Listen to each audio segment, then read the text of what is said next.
Nandito tayo sa ilalim ng viaduct ng off-ramp patungong Top Roas Boulevard. So ayan yung entry niyan, doon ng exit sa Maytol, yung dalawang counter. Mula naman dito, dalawa na yung rebar cage na nakatirik dito, no. Ito yung pangalawa. Tapos ginawa mo ng parkingan dito. So di pa fix yan, dadagdagan pa yan. Ito yung bahay na madidemolish ayun, no. May mga markings na nga yan, no, tungo doon. Pati yung billboard tinanggal na, no, yung tarpaulin, babaklasin na rin yan. Ito yung skyway at doon yun idudugtong yung on ramp to south along Osmeña Highway. So Osmeña Highway na to mga kasikap. Ito yung panglima, so may bantay na guard pala dyan. Ito yung pang-anim dito sa kabila. Ito, tapos tulay na to. Dito pala yung mga engineers nila, oh. Tapos yung pang-pito, ito naman sa tawid ng tulay. Sinimulan ko to, walang naniniwala sa paligid ko. Magandang umaga po sa lahat ng mga kasikap natin, Mapa-Luzon, Visayas at Mindanao. Sa lahat po ng mga subscribers ko, silent viewers, magandang umaga po sa inyong lahat. Nandito po tayo sa may Tomas Claudio at nasa ilalim po tayo ng double decker dito sa Pandakan. At mag-update po tayo ngayon dito sa Skyway Stage 3 on ramp dito sa Carino Avenue, on ramp to south along Osmeña Highway. So ayan po yung kukunan natin ng update ngayon. Sa kabila ng mga ilang araw na hindi tayo nakapag-update, no, titingnan natin kung ano na yung progress. Pero bago tayo magtungo doon mga kasikap, kunan ko po muna dito sa NCR right of way dito sa kabila natin sa kaliwa yan. So ayan yung flyover sa kabila. Ito yung galing sa Quirino Avenue northbound, patungo yan dito sa Padre Jacinto Zamora Bridge. At ito naman yung off ramp, yung mga galing sa Padre Jacinto Zamora Bridge patungo dito. So ito yung intersection dito, pakanan patungong Santa Ana, Manila, no? At patungong Labores naman yung mga pakaliwa. Yung NCR viaduct ay pababa siya dito, tapos maging at grade. Tapos patungo na yan dito, tapos paakyat naman ulit yung viaduct ng NCR, patungo na yan dun sa may Paco Station. Mapapansin natin dito sa kabila, sa kaliwa yan, mayroon siyang nakabantay na guard, outpost niya dyan. Tapos dinidemolish na po yan dyan sa gilid, yung mga establishment dyan. Wala dito sa may kanto, patungo dun, no? So yan, may mga nagtatanggal din ng mga bakal-bakal dyan, yung mga taga rito lang siguro, no? Hanggang dun sa dulo. So ayan na yung nagtaan bridge link, mixing tulay, tapos railroad crossing na po yan dyan, patungo na yan sa may Paco Station. So ayan, nakuna na po natin ang update dito, dako na tayo doon. Tara, let's go!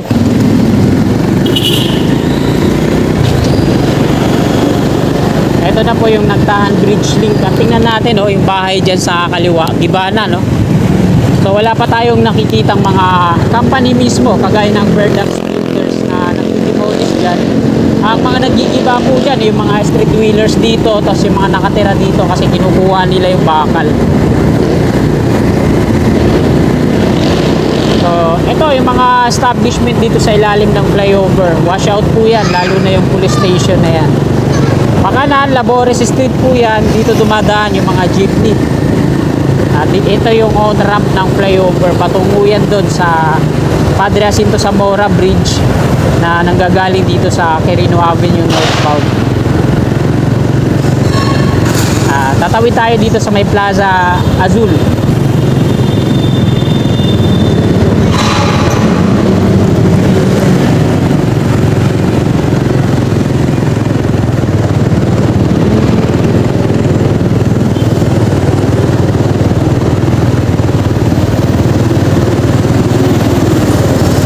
Nandito na tayo mga kasikap sa southbound ng Quirino Avenue.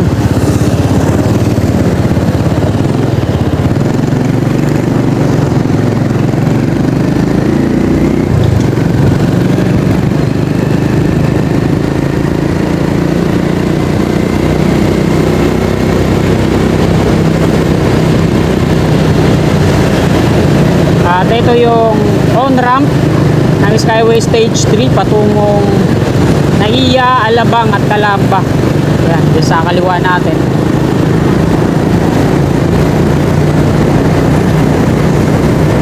sa unahan natin yung Nagtahan Interchange o Plaza Dilaw.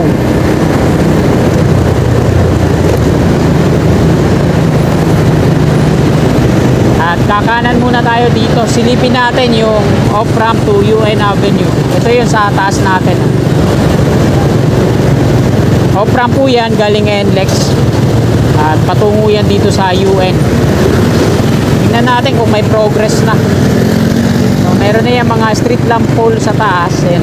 Kaso wala pang mga lamp. At intersection yan dyan sa unahan. Ayan, nakago na. So wala pang progress dito, no? Ayan yung Center Island na gigibahin. So nasa dalawang span pa yan patungo doon. Sa tansya ko lang kasi magiging interchange na yan dyan, yung intersection. Balik ulit tayo, tapos dito na tayo sa southbound ng Quirino Avenue. Ayan yung Skyway Stage 3. Meron din palang toll sa taas. Ito naman yung off-ramp galing NLEX. Patungo yan dito sa southbound ng Quirino Avenue.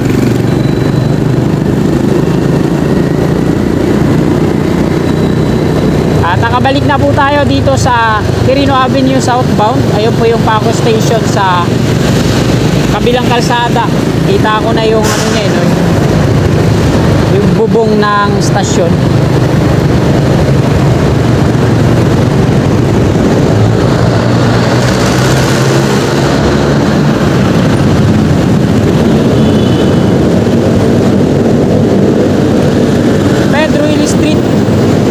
One way po yan galing Roas Boulevard patungo dito sa kaliwa, Santa Ana, Manila.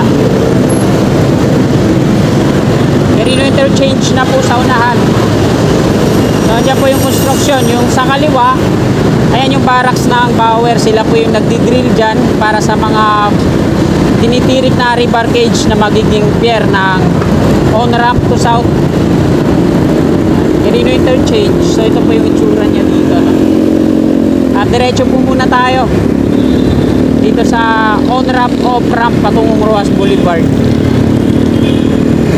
Ito naman yung abang ng extension to Top Roas Boulevard. So wala pang ano dyan, wala pang progreso. Nasa ilalim po tayo ng viaduct ng off-ramp galing south at on-ramp naman patungong NLEX galing dito sa taba ng Quirino Avenue.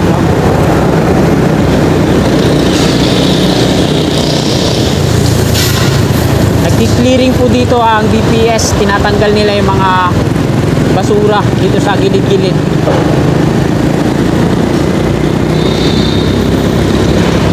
At ito naman yung Angelinaw Street.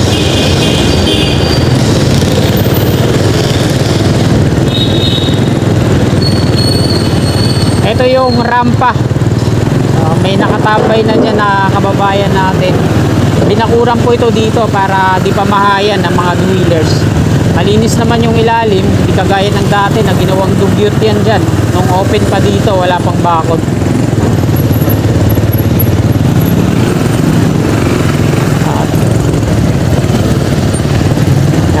Itong toll dito, dalawang counter yan. Sa off-ramp lang yan. Ito yung mga galing ano, south na.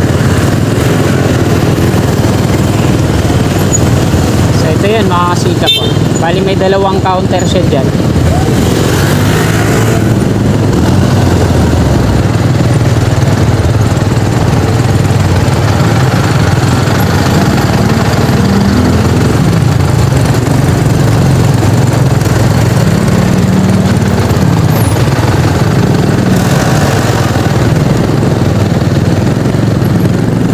Dito tayo sa inner lane kasi mag-U-turn ako.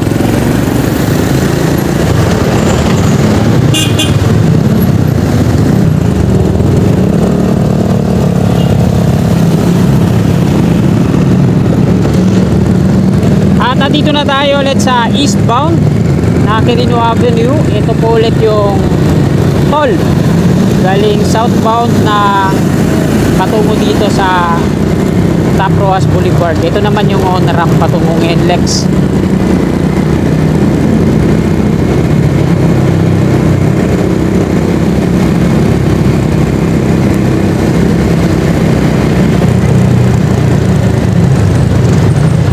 Malinaw Street.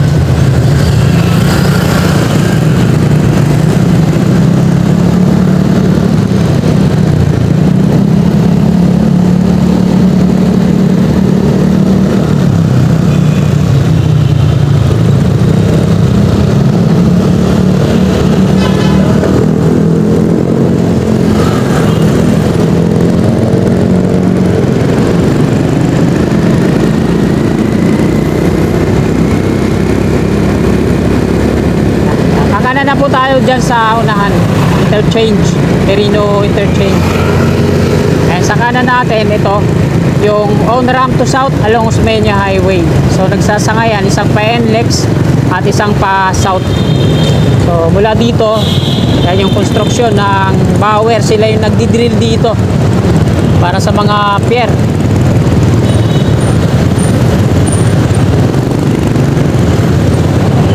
So ayan, una muna natin ng update dito, no. Dito tayo sa ilalim ng viaduct ng off-ramp patungong Top Roas Boulevard. Ito yung galing sa south. So nandito na tayo makakasikap sa ilalim ng construction. Nandito tayo sa ilalim ng viaduct ng off-ramp patungong Top Roas Boulevard. So ayan yung entry niyan, doon ng exit sa Maytol, yung dalawang counter. Mula naman dito, dalawa na yung rebar cage na nakatirik dito, no. So ito yung pangalawa. Tapos ginawa mo ng parkingan dito. So diyan i-connect yan sa taas dito. Bali papatungan pa to yung dalawang rebar dito kasi hindi pa fix yung tamang height niya, no. Hindi siya ka-level doon sa dudugtungan. So wala na palang nakatira dun sa bahay na yun, abandonado na. Didemolish kasi yan, mga kasikap. At ayan, baba na tayo, tas diretso tayo dun. Ayun naman yung i-update natin. Ito yung Quirino Interchange.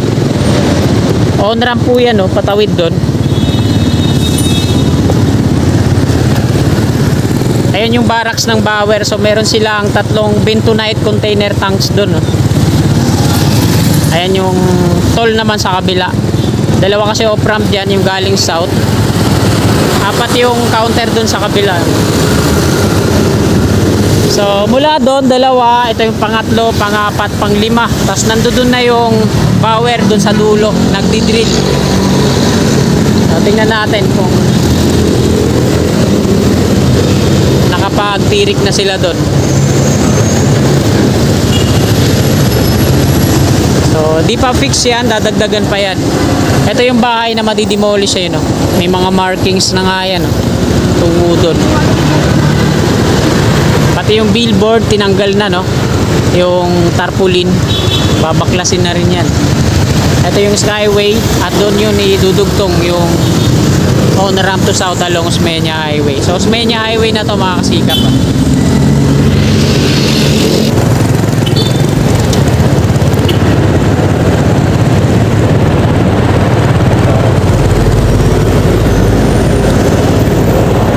Panglima, so may bantay na guard pala dyan. Ito yung pang-anim dito sa kabila, ito, tapos tulay na to. Dito pala yung mga engineers nila, oh. Anim, tapos yung pang-pito ito naman sa tawid ng tulay, hindi pa nadidrill. Ayan, 10 kasi yung rebar cage na ititirik ng Bauer dito. Nandito na sila, halo-halo, no? Habang gumagawa sila dito, yung mga bata pumapasok pa dun sa loob. So nagtirik na rin sila. Ito yung pinakadulo, yung rebar cage na yon, kasi yung kuryente bumalik na siya dito. So ayun yung palatandaan. So dito hanggang doon, di na yan sila magdidrill. Doon yan sa likod natin, ililink dito sa Skyway Stage 3 yung on ramp along Osmeña Highway. So ayan, mga kasikap, dito na po nagtatapos tong video na to. Marami pong salamat sa patuloy nyong suporta kay Kasikap Channel. Bago nyo po sana lisanin itong video na to, humihiling po ako na palike po at sa mga kasikap natin na naabot ng video na to na hindi pa po nakakapag-subscribe sa aking munting YouTube channel at willing po kayo na sumuporta. Yan. Click lang natin yung subscribe button dyan sa baba sa gawing kanan. Yung katabi niyang bell all po natin para always updated po lagi tayo sa aking mga bago pang i-upload na videos. Napapalo din po ng aking FB page, Kasikap Motovlog sa Facebook. Maraming salamat, magandang umaga at God bless po sa ating lahat.